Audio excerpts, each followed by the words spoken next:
Welcome to Mentor Conversations at SCORE Houston, where we bring you insights and stories from our mentors.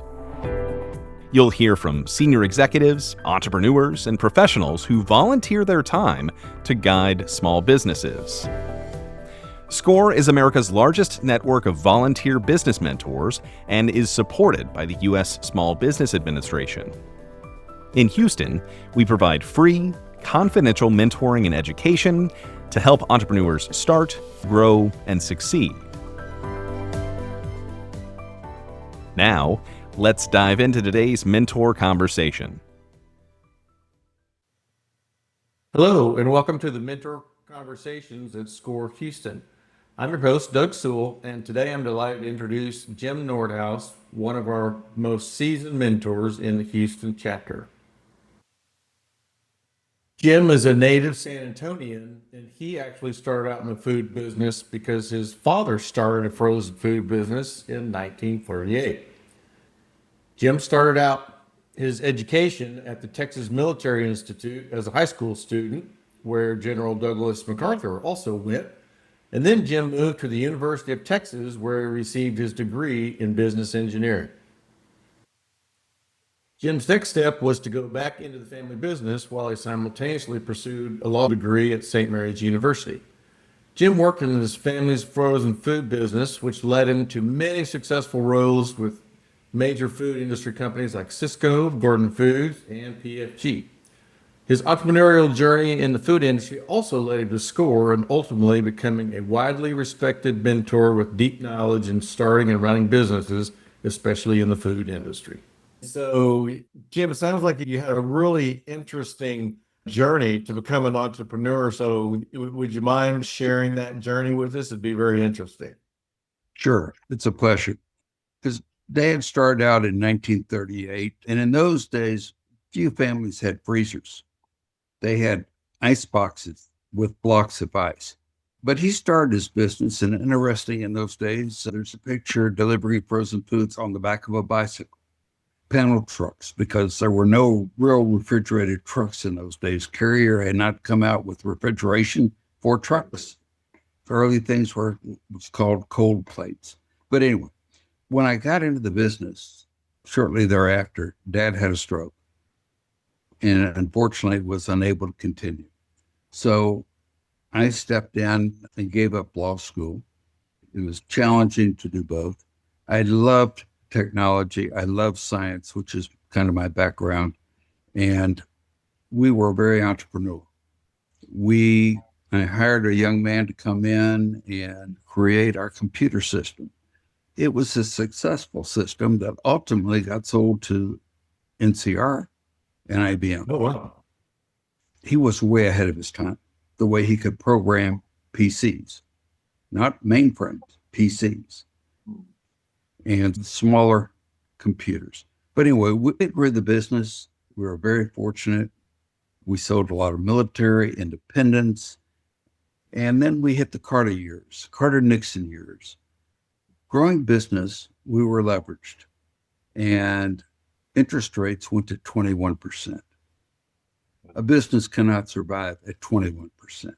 Right. Our bank was very supportive, but they said, Jim, you've gone through $1 million in a year in interest. This isn't going. I had been fortunate enough to get involved and become president of the Southwestern Frozen Food Association, and that put me on the board of National. And one of our members of the Southwestern was a gentleman by the name of John Ball. John Ball happened to be the founder of Cisco Corporation in its early years. He and 7 other companies got together in 1968, founded Cisco. Competed against them, did well until 1983 when inflation was raging and interest rates were high. John called and said, I'm coming to San Antonio. Would you meet with me? And I said, sure, it'd be good to see you. When I was president, I had John speak at one of our meetings. We became friends. We were competitors, but friends. And through the Southwestern, I knew a lot of the founders of Cisco. So when he came and asked me would I be interested in selling, The answer was yes. So I became vice president of Cisco San Antonio. We merged our business in. We merged some of the software in. Okay. So they could see how we did things as an entrepreneurial company while they were on their mainframe. From there, I was asked to go to the corporate level, moved to Houston, and became director of frozen procurement for the corporation. So that gave me vegetables, bakery, convenience, potatoes, and seafood. So I had that. And then because we had our military business and Cisco wanted that, they asked me to work with multi-units and maintain that military relationship. Okay. So I did that, started working with multi-units, Hyatt's, some of the others as we expanded our business and the key salespeople. The whole thing is sales is king. You've got to have sales to run your business, but they've got to be profitable sales. So you have to manage it. A gentleman told me in Houston, because at one time we weren't making money when I got into business. I mean, we a little money, but not what we should have made. So came to Houston, met with Tom Glacier, who was a family friend because his dad had started my dad in business. And that's Glacier Foods, which is now Gordon Foods. But I took the expense report over and sales. He said, sales look good. Your expenses look good. The problem is you don't have enough margin.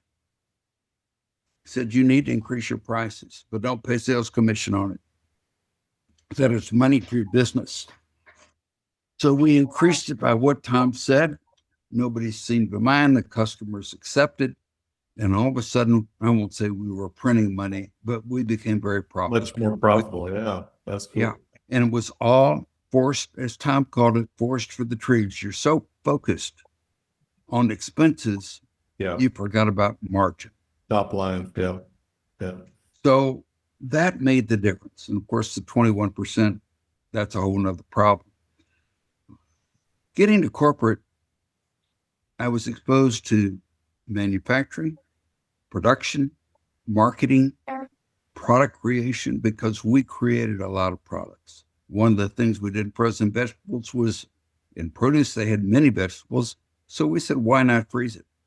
And we came out with a line of frozen mini vegetables. We came out with a variety of products in bakery and convenience, and it was fun. We were growing. It was a wonderful life, but you learn the difference in corporate structure. And you're no longer running the business, you're reporting to people. Sometimes that's good, sometimes it's not. Sometimes you get a boss that you work well with, and sometimes you don't. Ultimately, I left. The president of Cisco Houston, the distribution side, asked me to go to Mexico and help franchise Cisco into Mexico. And that was in 1993. And we did that till there was a devaluation. Gave me another perspective. Then back, played entrepreneur, and then got involved back in food service. Again, the gentleman that asked me to go to Mexico was now the president of a company called Multifoods, which is now PFG in the food world. Would you come to Denver? Head up the food service procurement, which is what they did. And I did that. And then got experience in chain and also what not to do and how you can have a lousy computer system that puts you out of business. And that company was Ameriserve. They didn't have their costing on one screen. You had to go to multiple screens. They only had one freight, and they needed two freights because you had your production facility that would move it to a forwarding warehouse to combine with other products that company made. A tater tot plant typically is not in the French fry as we look at it plant. They're different facilities. So they merged them together. Well, Ameriserve only managed to get one freight, but their contracts were plant origin. They were the largest national distributor to chain restaurants. Only one they didn't do business with was McDonald's. They did Burger King, Dairy King, Red Lobster, you name it, they did it. Well, they had a problem. Since they weren't recognizing their cost and their cost structure, they were losing a lot of money. And when you're doing billions of dollars a year and you don't put freight in your cost structure, you're negative to begin with. And why they didn't catch it, I don't know. But it was a good way to go out of business. And ultimately, they brought in consultants to help sell the inventory out, close the business. Consultants were good at reading, or the young accountants, reading what was on the count sheets, but they didn't bother to add anything that happened to be in the warehouse that was never on the count sheets. They had closed out Red Lobster and moved in lobster tails and shrimp and crab into the warehouse and never put it on their inventory. So when they sold that warehouse as lock, stock, and barrel, the buyer got hundreds of thousands of dollars of lobster and shrimp that they never knew was there, didn't have to pay for.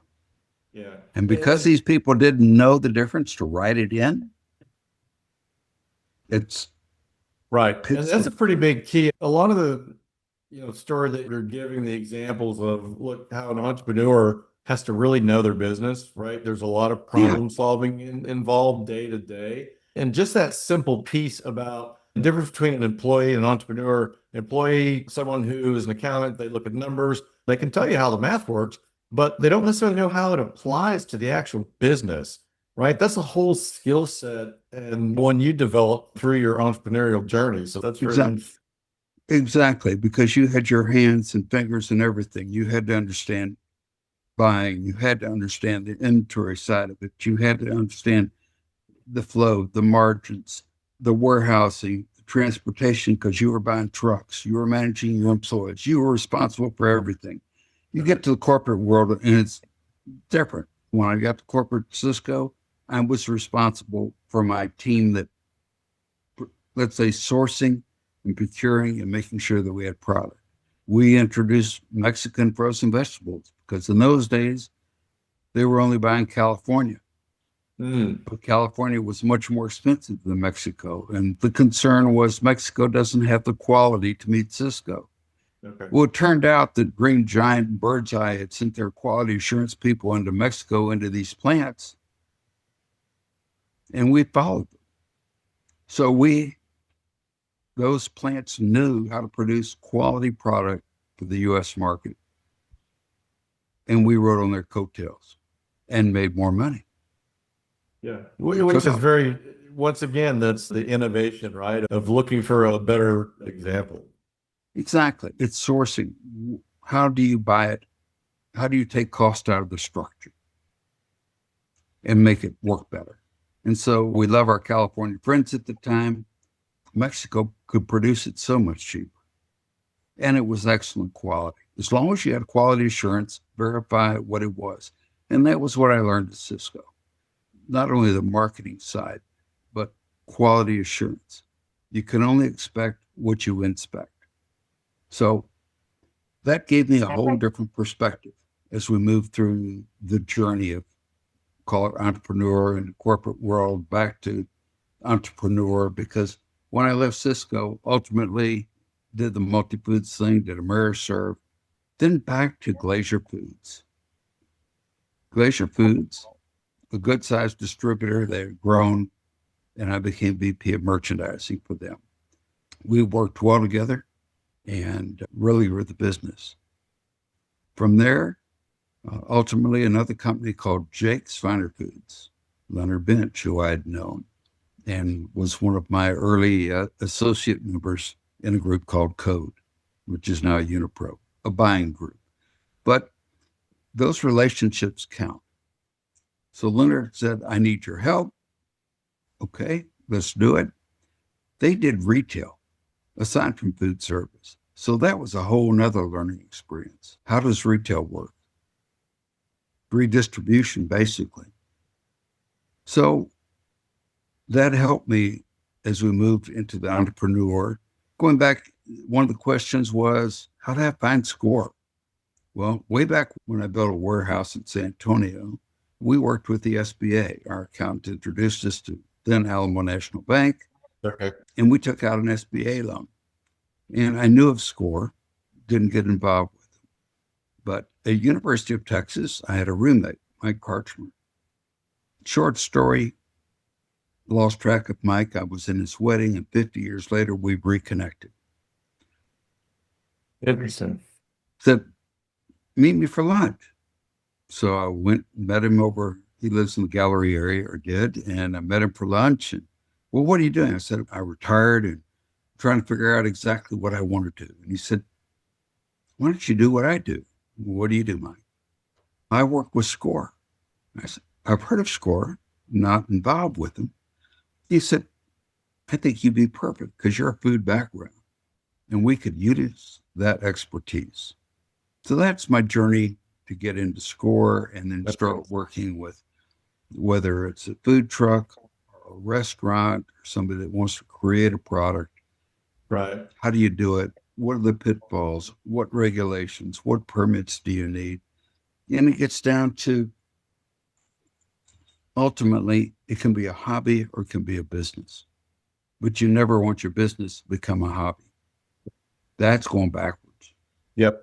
Agreed. That's when you're feeding it and you're not able to make a living out of it. And that happens. Yeah, 100% agree. It's interesting because if you look back at your story, you were developing as an entrepreneur and what I sometimes call an entrepreneur when it's inside of a corporation per se.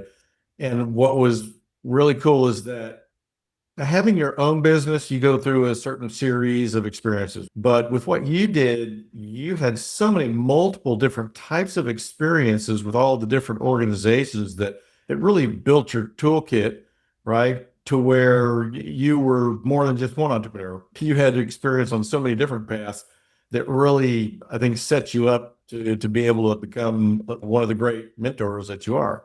So that's a really interesting and exceptional journey to become an entrepreneur, to be able to have that base to mentor. So you mentioned how you got to SCORE. So tell me a little bit about, when did you decide that you wanted to start to give back and become a mentor and chose SCORE as that venue? Tell me about that story. Well, I retired and my days were no longer filled with going to the office. So when Mike said, you need to do this, I said, I'll give it a try. And I loved it. I loved helping others. And SCORE became a family of sort. Okay. Instead of being at the office and working with those people, you have a new family, the SCORE mentors that teach you, that help you, and you learn from each other. Right. Each and every one of us are different. My background is food. Others are engineering, oil, management, accounting firms, attorneys. There's all kinds in SCORE. So it's the ability to lean on each other and, if necessary, pull from outside. Our Houston, we're one of the largest chapters within the national SCORE, but we can pull across the country as necessary. And I've done that. Yeah. Someone wanted to get into franchising. That I was not into restaurant franchising, but there was a Dallas mentor that did that and operated. And we have somebody here in Houston too that can do that. But that worked well, to discuss the pitfalls of getting into that, in which you have to be careful. Right. When I deal with my clients today, the first thing is listen. What are they trying to do? What's their objective? And then we talk about them. What's your background? Do you have the ability to really do this, or is this a dream that you want to do? You've got no experience. And the question is, then what are your financial capabilities? Do you have funds to start your business? Or are you looking for help? And I've had some that say, I want to start a restaurant. And how much money do you have? I really don't have any. And I'm saying, we've got some family resources. And I ask, are you willing to lose your family resources? What do you mean? When you sign a lease, you're obligated for a minimum of 3, most likely 5 years. And those payments can be stiff. Do you have the resources starting out to make those payments? Or if for some reason you're not successful, what happens? Because you're going to personally sign that lease. So even if you go bankrupt, you'd have to go bankrupt personally to get out of it. And that hurts your family. Are you willing to put your family at risk? So I caution, be very careful. Sometimes you don't get the time to do things over and recover. Yeah. So he gets, again, the knowledge. Do they understand costing? Do they have a clue of the margins they need to run? If they're trying to, let's say, produce product, not for a restaurant, but for maybe a retail, more manufacturing. Cost structure, margins are very different from restaurant side, from distribution side. So each of those has its own world. We talk about business entities. You sole proprietor, in which case you can have a lot of risk, or would you like to move into an LLC or S Corp, something that protects you and your family from liability? If necessary, we'll pull in one of our SCORE attorneys to guide and help. If it's just basic information, I've got enough experience doing it that I'll offer suggestions and send them some forms. But now we get into permitting. Food safety certifications. Do they understand what's involved? If they're trying to do a food trailer, how much room do they need? What's their menu? Where do they plan on marketing or selling? How are they going to pull this vehicle, this trailer? Where are they going to keep it when it's not in use? Do they understand that you can't just dump dishwater that you're going to have from cleaning at home? It has to go to a permitted facility. There's other costs that get into these things. And then the security of the trailer itself. What's involved in running a business? Something we hadn't talked about. Who are you working with? Is it family members? Are they as dedicated as you? Do they understand that it is a lot of work? You want to get into the food business, whether it's restaurants or a food truck or trailer, you're responsible for the sourcing product, going to pick it up, preparing it, prepping it, being there when you're selling it, closing it up. When you close up a food trailer, that means you're going to empty the dishwater into buckets. You're going to drain if you use fryers. You're going to drain the oil. And all that has to go to a permitted facility. You cannot dump it at home. Those are things that we go over. We have what's known in Texas as Texas Cottage Law. It was just revised September 1st and greatly expanded in that you can work from home and produce product and sell it. The only things you can't sell are proteins. You cannot sell beef, pork, chicken, any protein under Texas Cottage. But baked goods, sauces, jams, anything like that is perfect for. You have to label it, and you can sell it into retail and restaurants. Previously, you could not do that, but now you can. You just have to label it as prepared in an uninspected facility, since it's your home. But that's legal, up to $150,000 a year in business, and quite a few are taking advantage of that. So that is a wrap. It's when I look at it, I go through the different aspects of it, the legal aspects of business, personnel, who's involved. Do you have assigned responsibilities? If you're giving shares to your family and things don't go right with the family member, how do you get them back? Do you have a buy-sell agreement in there? Or can you be disruptive? Never be 51% or give 51% up. You've got to have control. Yeah, all really important pieces, right? I think what a lot of entrepreneurs probably don't necessarily think about at the beginning is that this is not like having a job. There's so much more commitment that you have to have in order to evolve. Even if you're working with other folks, it's something that people need to wrap their head around from the beginning of what that level of commitment's got to be. Totally. How do you motivate people? How do you pay and incentivize your team? There's different ways, different businesses, but you have to plan each of them. And a business plan is important. A business plan can be simple as a task list, but if you're going to go after funding, then they want a formal business plan. List out your mission. What are your objectives? What are you doing first? What are you doing next month, third month, 6th month? And then what is the cash flow structure of that? What do you project your sales to be? What do you project your cost of business to be? Are you adequately insured? What is your bottom line margin? Can you pay us back? That's really any financial institution wants to know. Yep. And it gets to credit score. You've got to have credit score. You're going to have to bring in others that have a credit that you can help, that are willing to help you, co-sign for you, or maybe even help finance. And sometimes families will finance their kids to start their business because it's part of their dream, and they'll work with it. Being an entrepreneur is fun. And then helping and coaching others. You give them perspective on what you've gone through and the pitfalls, and try to keep them from falling into those, I'll call it quicksand, that could sink them. So it's the reward of helping others. And you've had a really good long run of being a mentor and developing all those skills. So obviously you're very effective with clients. What would your advice be to someone like me I've been mentoring for all of 8 months to try to develop myself as a mentor to where I'm more impactful? The question becomes, are you going to be a generalist, or do you have a specific expertise? Whatever it is, focus on it. In the food world, frozen, I can say I'm a generalist to somewhat, because I'm fairly broad. But at the same time, if I was a restaurateur, then that's my focus.